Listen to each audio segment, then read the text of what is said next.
Bienvenue sur les berges de la rivière Lot. Donc, nous sommes ici sur la partie navigable de la rivière, la partie amont de sa partie navigable, c'est-à-dire entre Decazeville dans l'Aveyron et Cahors dans le département du Lot. Donc à ce niveau, la rivière, comme nous pouvons le voir, fait une largeur d'environ 80 à 100 mètres pour une profondeur moyenne d'environ 4 à 5 mètres. Ce qui fait d'elle une grande rivière, ce qu'on appelle dans le jargon technique un grand milieu. Donc nous sommes ici en deuxième catégorie piscicole avec des espèces telles que le brochet, la carpe, le sandre qui peuvent s'y développer. Donc ces grands milieux, donc ça peut être des grandes rivières, ça peut être aussi des plans d'eau, des étangs, suscitent énormément d'intérêt de la part des gestionnaires et notamment des gestionnaires de la pêche, des fédérations de pêche, des APPMA. Parce qu'elles sont le support d'activités pêche intense, la pêche des carnassiers, la pêche de la carpe, la pêche au cou. Par contre, d'un point de vue strictement technique, les dimensions et les caractéristiques de ces grands milieux rendent leur étude complexe, difficile,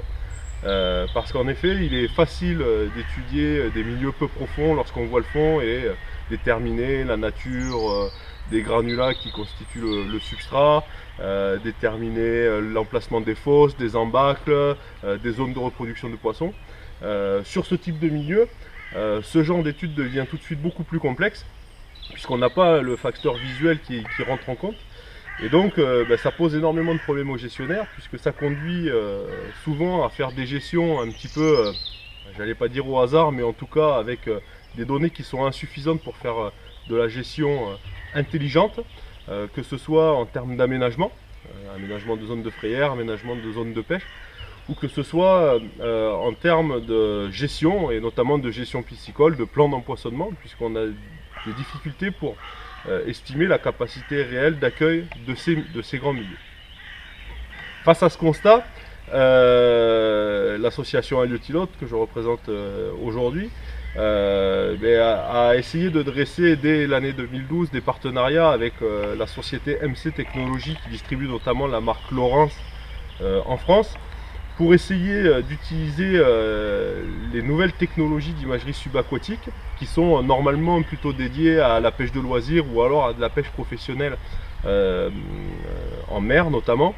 Donc de dédier ces nouvelles technologies à l'étude de ces grands milieux, puisqu'aujourd'hui on a la possibilité de bénéficier d'images subaquatiques qui nous permettent d'aller un peu plus loin dans le diagnostic des rivières. Donc on a essayé de dresser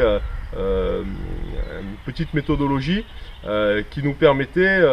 d'aller un peu plus loin sur l'étude de ces grands milieux qui nous intéressaient particulièrement. Alors, au départ, cette démarche, elle avait deux buts principaux. Le premier, c'était de pouvoir réaliser assez facilement des bathymétries, c'est-à-dire des cartes avec les courbes de niveau des profondeurs, et notamment en plan d'eau ou sur des tronçons de rivière. Et ces bathymétries, les faire en interne, au sein même des fédérations de pêche, des APPMA ou des structures gestionnaires, des syndicats, etc. Qu'elles soient facilement réalisables, qu'elles soient exploitables et utilisables notamment sur informatique, et qu'elles soient surtout réalisables en interne sans faire appel, comme c'est le cas jusqu'à maintenant bien souvent, à des géomètres experts ou des bureaux d'études qui font du travail tout à fait correct, mais qui sont souvent onéreux et avec des délais d'attente qui sont longs. Donc ça, c'était le premier objectif. Et le deuxième, comme je l'ai un peu suggéré avant, ça a été de pouvoir réaliser un inventaire très précis des différents éléments qui constituent les habitats piscicoles sur ces grands milieux, quelle que soit leur profondeur, quelle que soit leur largeur, quelles que soient leurs caractéristiques physiques, en faisant un inventaire très précis donc, de chacun de ces éléments qui constituent l'habitat, un inventaire qui est géolocalisé aussi, c'est-à-dire avec des coordonnées GPS qui situent chacun de ces éléments. Tout ça pour donner au gestionnaire une somme d'informations